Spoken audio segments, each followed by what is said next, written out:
Welcome back to Roundtail Restoration, everybody. My name is Chris Fisher. Behind me here are my 1964 Triumph TR4. Starting to get into some engine work. Got the cam bearings removed and reinstalled. Definitely not my finest hour in the garage. This is not an instructional video. Pretty steep learning curve for me. New tool, new methods. Never done cam bearings before, but I did get it. And thanks for watching. Let's get it sorted.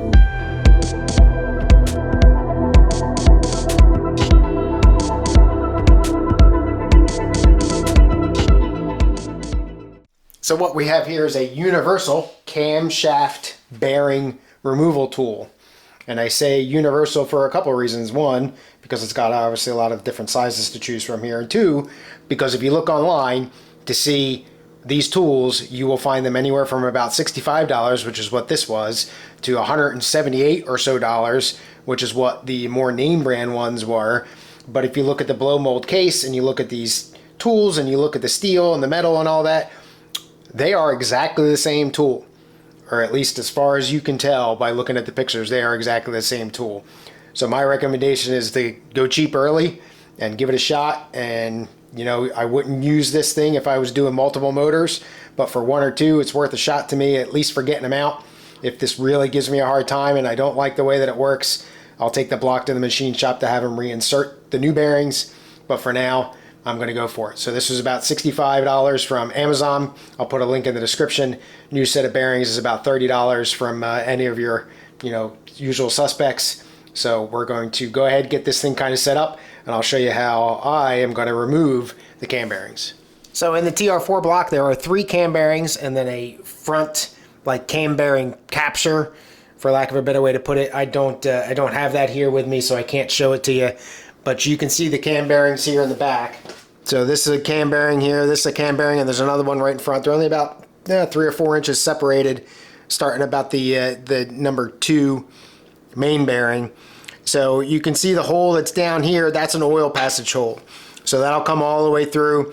Eventually what'll happen is you'll come in through here, through your main bearing hole. That's an oil passage that'll go all the way through, and what you can't see underneath is a hole that's in there right about where my finger is. I know that's not the greatest thing.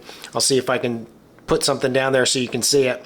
And then the hole that you do see is to go the other way for the that comes in, that goes out hole. And then there's a third hole on the outside of the block, and I'll spin around and show you where that is. So zoomed in pretty close right here. This guy right here is the fuel pump, where that would bolt up to the side of the block. It runs off a gear on the camshaft. This big hole right here, that's a water passage in here from the front to the back of the motor. There's got plugs in it with the copper washers that prevents any leakage there. That hole right there, that would leak. However, it's not necessarily a plug hole. What that is there's a little tapered bolt, and I'll show you that here in a second. And you put that bolt in, and it interacts with another hole that's on each individual camshaft bearing. And I've still got the camshaft bearings here in my package, and I don't want to open them up yet, so I don't cause any damage, but I'll zoom out here and show you some things. So if you can just see that hole there kind of through the plastic, what that does is that'll center up the bearing.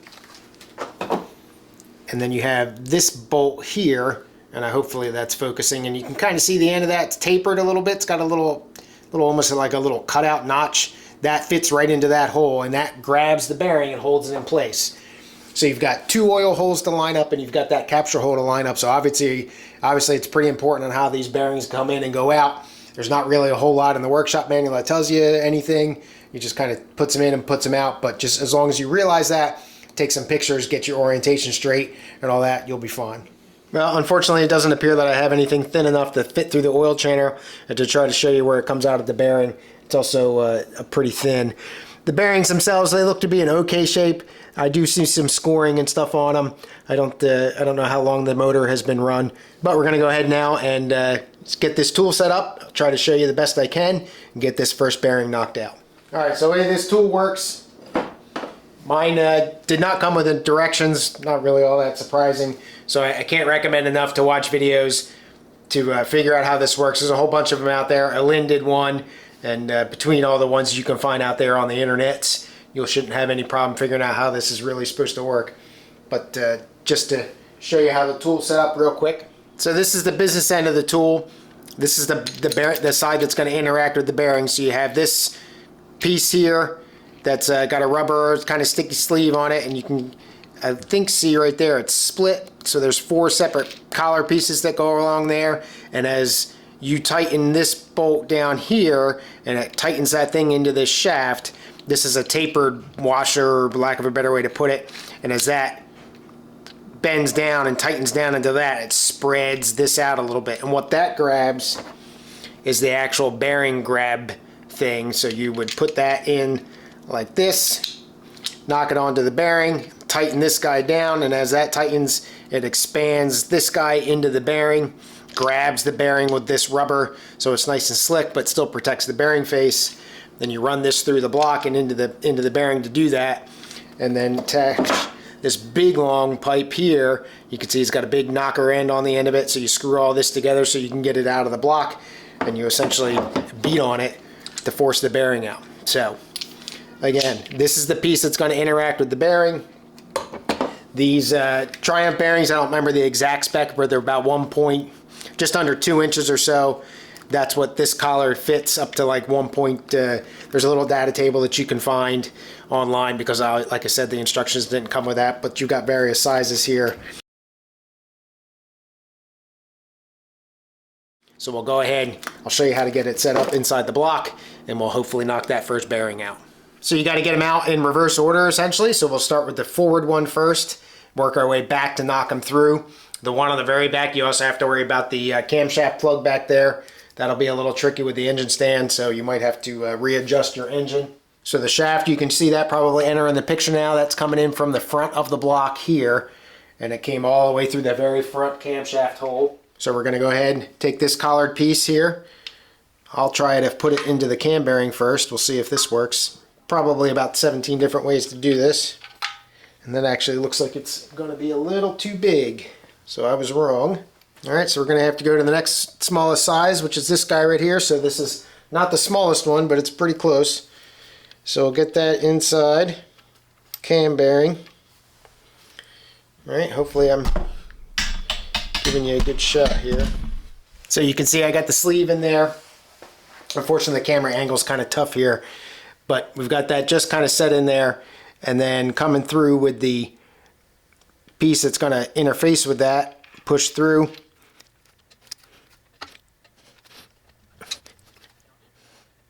Alright, so I got that all the way up to the pretty much as far as it can go here. I'll switch angles. So now you're seeing this end here, and what that is that nut now. We'll tighten that up. So it's a 7/8. Put the wrench on there, and I'm just going to stand out here and actually turn the shaft. And what that does is that now tightens that. It spreads those arms apart, and I got a good shot of it right here. I'll show you that in a second, so that you can tighten that up, and it'll keep it tight onto the bearing. You can see there, right there, that arms are all spread out now just from tightening that up. So now we're going to come around the front, take the tool, set it up, and I'll show you how to pound it through. Front of the block here, this white cone, that comes with the kit. You just stick that in there, and it helps keep the shaft centered into the block. But now that thing is just pretty much centered up. Then you take the big meaty end here, screw this guy on. All right, we're pretty much ready to pound. So let me show you a couple things first.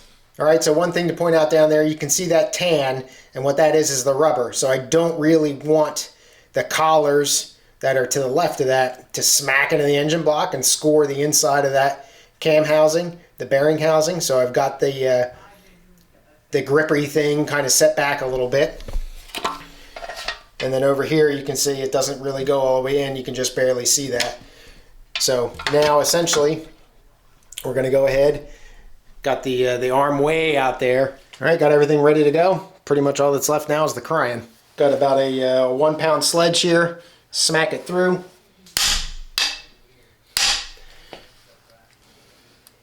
All right, well, all I did there was smack the tool in a little bit further. That didn't really work that well. All right, we'll try to tighten this thing back up. Hopefully it'll grip it a little bit tighter. All right, let's give that another shot.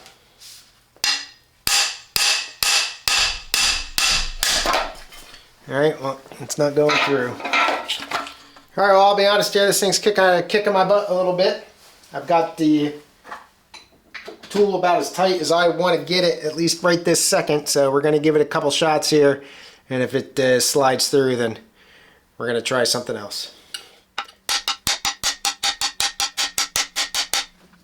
Yeah, that's not going anywhere.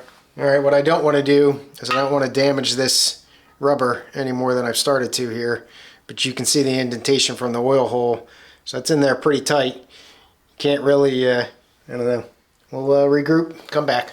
So much time has passed, and that fan you hear in the background's a little heater in there. Back at my home garage here, much time has passed, and here is a new cam bearing, and I am finally able to figure out how to get the old cam bearing out of there. Just one of them so far, so I can show you how to do the other ones.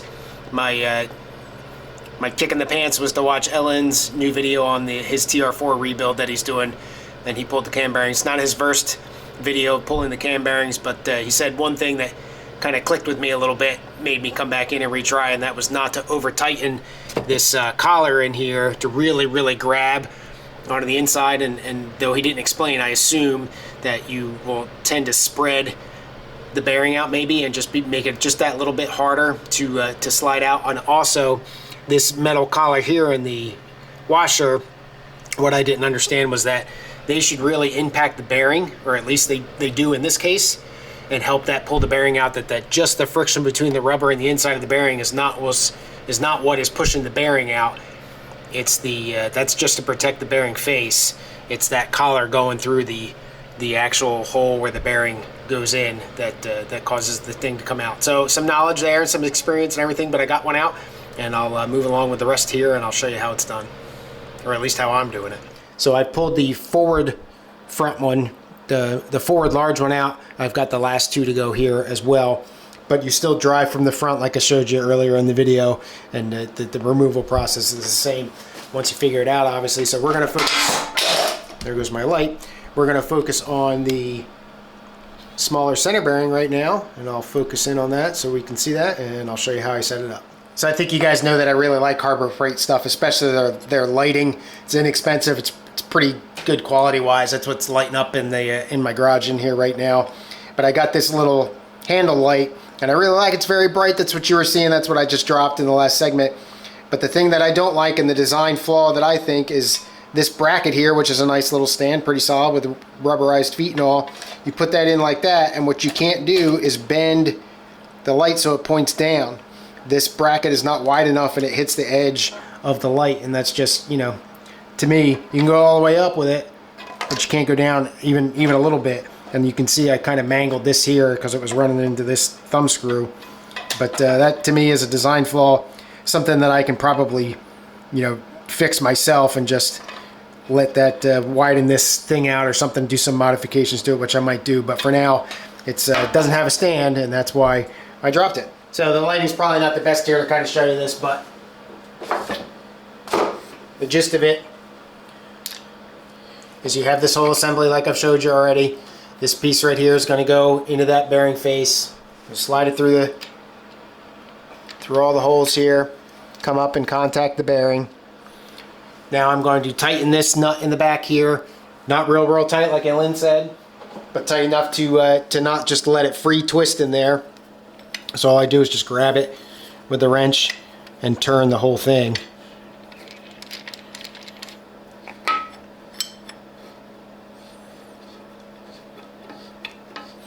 And I think you can start to see this little piece of metal here is expanding, and I just make it so it doesn't spin real free in there. Again, it doesn't have to be real tight. All you're doing with that rubber is protecting the face of the bearing, as I've come to learn. Not use it to grab hard enough that you can push this thing out. All right, so that should be good enough. Then I'm just going to take it from the end here, hopefully hammer it through. All right, so I think you can see that starting to push now, hopefully. Get the light a little better here. So that metal collar there is what's hitting the bearing. So now I'm kind of hitting the block. So it's splayed out so far that I'm kind of hitting the block. So I'm going to go in and take the tension off of that so that shrinks down a little bit and then can fit through. The black washer that you see, that collar washer, that'll fit through with no adjustment. All right, so now I've got it So it's hopefully loose enough. All right. All right, that thing's out. All right, so some important things to take note of here. This was the way that the bearing came out. Now this small one here, these holes are centered. Maybe that one's just a little bit back to set to the back, but these holes have to line up with both oil supplies. There's that light again. Oil supplies and a little capture nut that screws in, and I'll show you that here in a second. But that's what holds the cam bearing in itself. So you just have to remember your orientation, take a picture, take notes, whatever you want to do, just so you don't forget that. There also is a reality check at the end where you line the holes up and make sure it fits. So we'll go ahead, keep going. I'll get that last one out. It's just a repeat, wash, repeat, and rinse.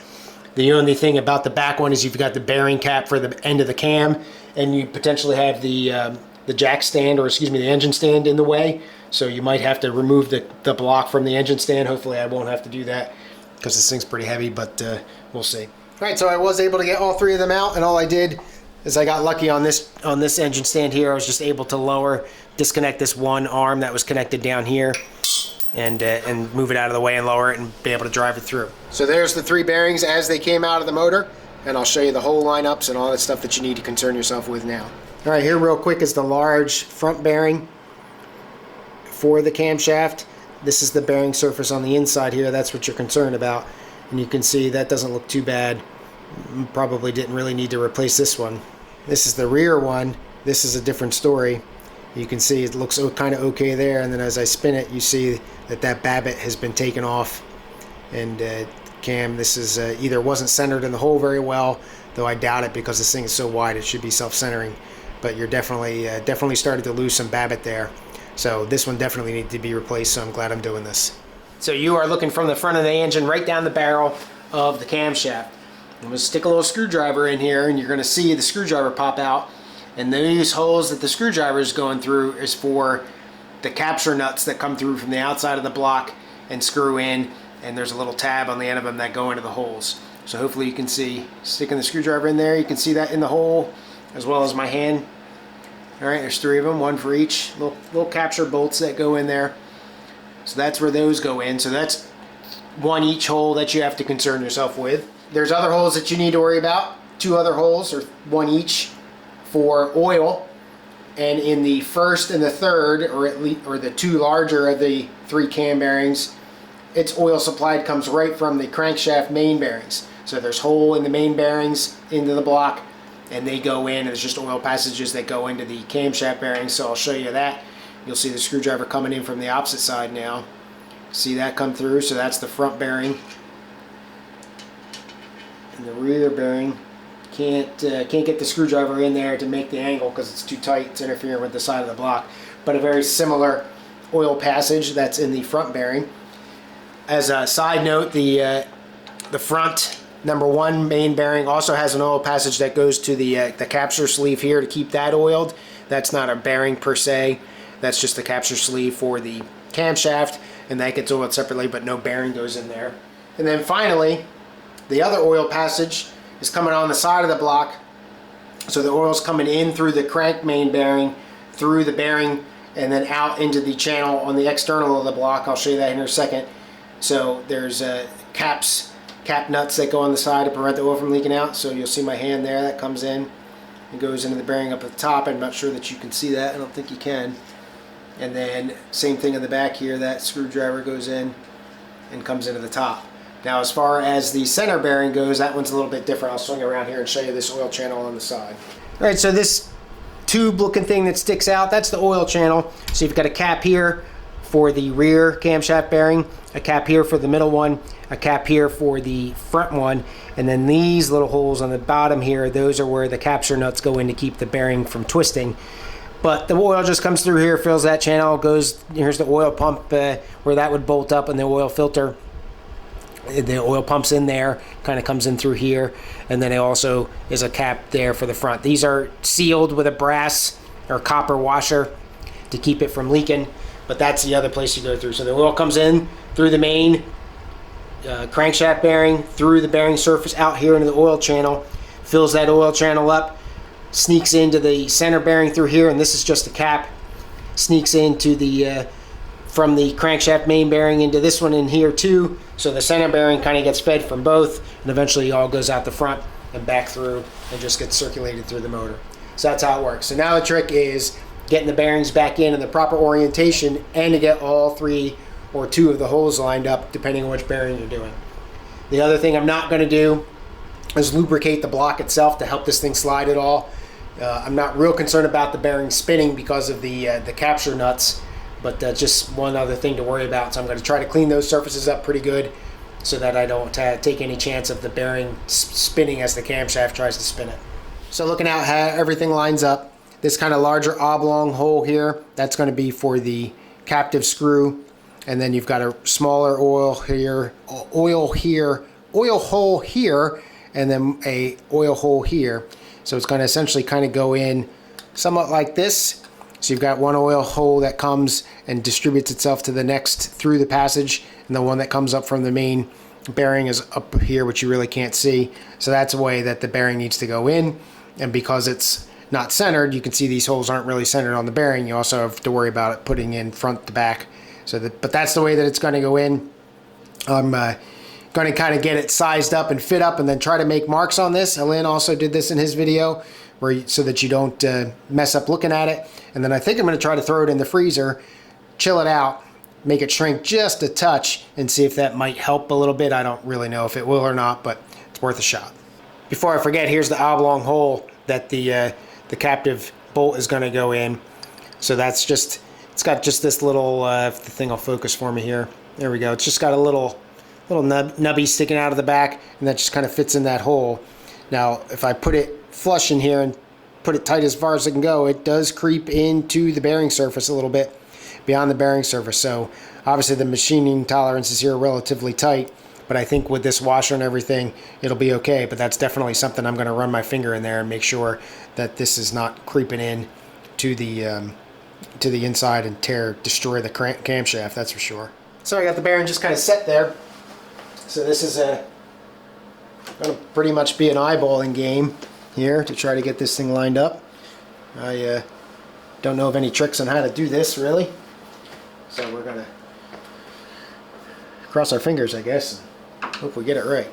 Alright, well, I'm pretty sure my hand's going to be in the way the entire time, but all I'm trying to do is look from the back side here and line the holes up. I don't know how I'm going to cheat when I do the front ones. One thing I didn't make a point of in the rear bearing, I showed there's 3 holes in each of the larger of the 2 bearings. The front bearing only needs 2 of the 3. The new bearings are all drilled the same, so you can interchange those. But if you can just see just on the picture, you got this hole right here. What that does is the oil comes in from the crankshaft into the cam bearing, goes out into the oil channel, but it also goes out and up, and that goes straight down through the head. Now the block's upside down here, so this would be traveling up in real life.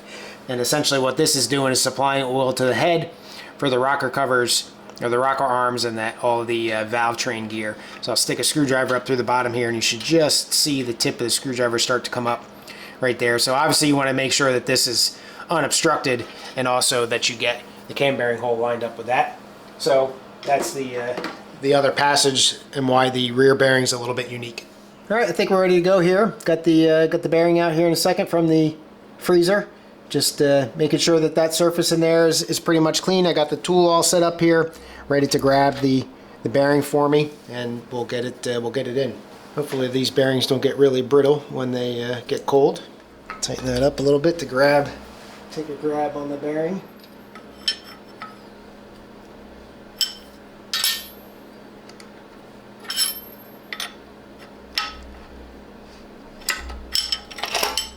Alright, so that's got it snug in there. That black Sharpie mark is pretty much straight up and down. Eyeballing it. Not a whole lot I can do there, I don't think. To eyeball it. I guess if worse comes to worse, I can always knock it back out.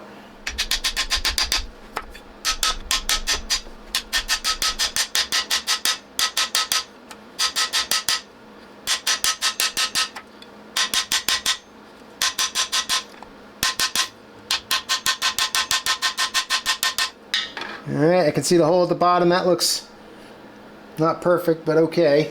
Let's see about this guy.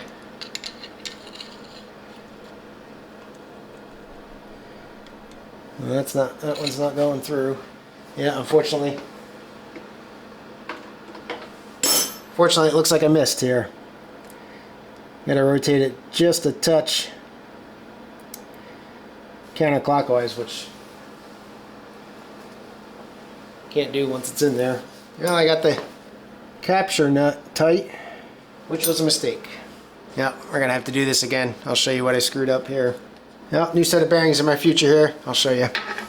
Alright, so you probably can see there where that nut came in and captured that, but unfortunately it deformed that edge of that. If you can just barely see that. So obviously that's going to screw up the camshaft, and I'm not going to try to fix that. $30 for a set of bearings isn't worth that. So we'll be ordering another set of bearings, but I guess I can try to get this, give it another shot here for the back one, get it lined up a little bit better, and see if I can get lucky here. So you can see hopefully that there's got the two black lines coming off of that hole. This is the bearing that I destroyed. What I'm hoping to do is those black lines will help me do a line of sight down the hole bearing, or the hole where the bearing's going to go in, so that I can spin this accordingly to get it lined up. Now notice I got the new bearing in, I got it marked up and everything like that. I'm noticing that all my lines aren't really lining up, so I assume this will get compressed a little bit as it goes in. So I'm trying to kind of game that a little bit, but I'm more concerned with lining this hole up so that when I put the screw in, it doesn't mess it up, and then getting enough of the oil holes lined up that I'm not too concerned for the oil flow. So I got the other big bearing in there. We'll knock it in and see if I got lucky or not. Yeah, that one went in better. The captive screw is in there. It's not causing any interference. I think it could rotate a little bit clockwise, but then not all three holes are going to line up if I do that. And my concern is that this hole up here, it's partially blocked, but only maybe 10 or 15% of it. So there could be adjusted a little bit, but again, like I said, if I adjust that one, then the other ones are going to go off, and I'm more concerned with the captive screw one, because that's a pretty tight tolerance. I get that screw in there and I mess that bearing up again, then obviously I've got problems. So I'm happy with the way that one is, and I think we're going to kind of end it here, and I'll do the middle bearing the same, and then obviously have to get a new set of bearings to come in. But basically not the most successful journey, but that's kind of how you get it done, I guess. Thanks for watching. Cheers.